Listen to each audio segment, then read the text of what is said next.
Helo, Izzy Rabey dwi, a dyma fy atebion ar gyfer Lysh. Wel, dwi'n credu mae pob blwyddyn rwy'n fyw yn dod â highlights wahanol.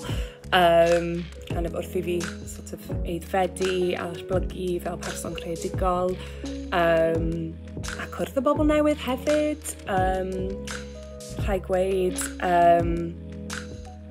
I fi'n bersonol, pryd nes I cael y swydd I fod yn cyfarwyddwr dan hyfforddiant yn y Royal Court. Nath hwnna rili newid bywyd fi, achos cyn hynny o'n i'n mynd I rhoi lan cyfarwyddo I fod yn onest, achos oedd just ddim lot o gyfleoedd o gwbl ar gyfer menywod a bobl queer yng Nghymru I kind of really datblygu fel cyfarwyddwyr a kind of ehangu'r fath o gwaith o'n i'n neud.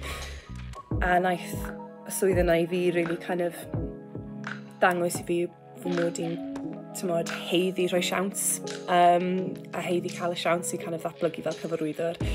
O ran stuff cerddorol, pryd cafodd can Wedi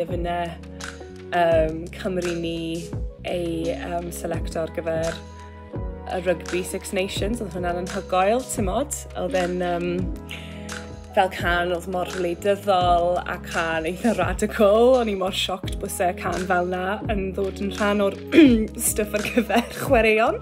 A wedyn, oedd y chwarae pafiliwn blwyddyn diwetha gyda Wedi, Mr Formula, Band Pris Llyregib a Afro Cluster yn meddwl sy'n gymaint I fi.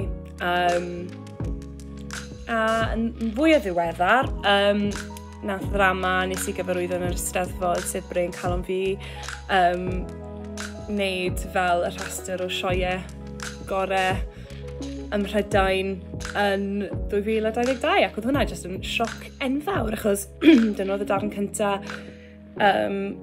queer, lesbian erioed I cael ei gymysiynu gan yr Eisteddfod a ni bron byth erioed I cael ddrama yn y Gymraeg ynglyn â byw fel lesbian nawr, so hwnna'n really just meddwl cymaint I fi.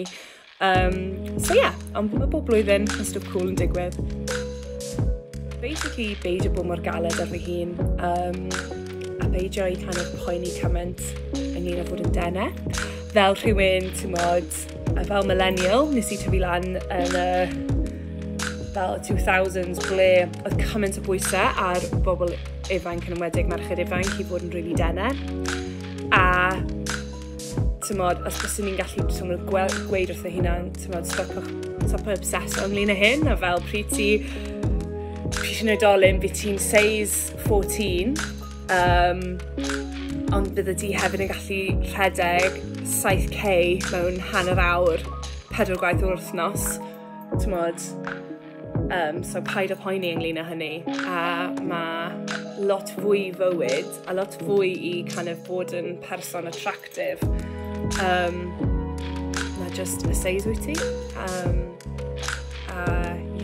So byswn ni, a dyw size 14 ddim yn fawr, pryd ni'n ifanc oedd hwnna fel, oedd hwnna bron yn plus size, a fi'n credu fel, mae fe'n really drist, taw dyna fel y full process o Dani, yn y 2000s, ond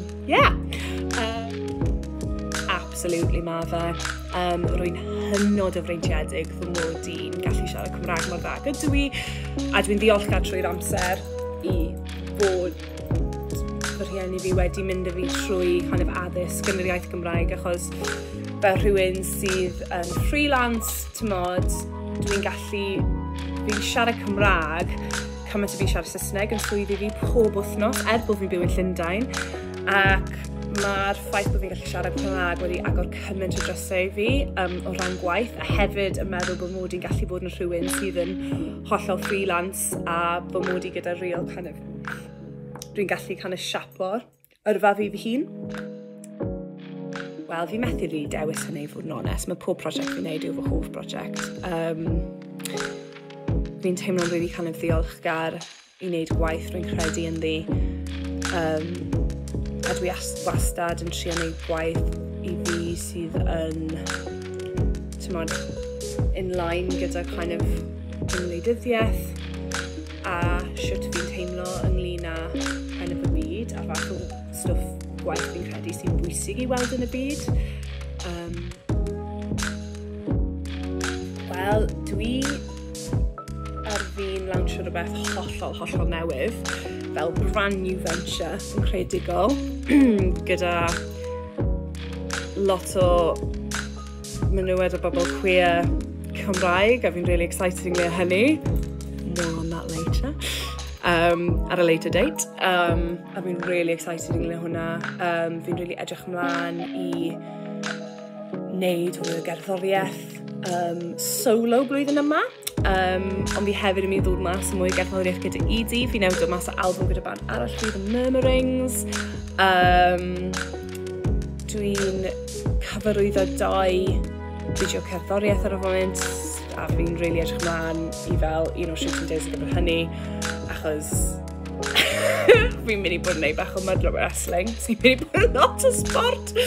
A just eisiau kind of ehangu y fath o gwaith, a challenge o fy hunan o ran y fath o gwaith fi'n neud, neu fwy o waith ffilm. A just cario ymlaen i kind of wneud gwaith sy'n creadigol ac yn heriol fi ac yn herio bobl o gwmpas fi. Dyna fo, really. Diolch yn fawr.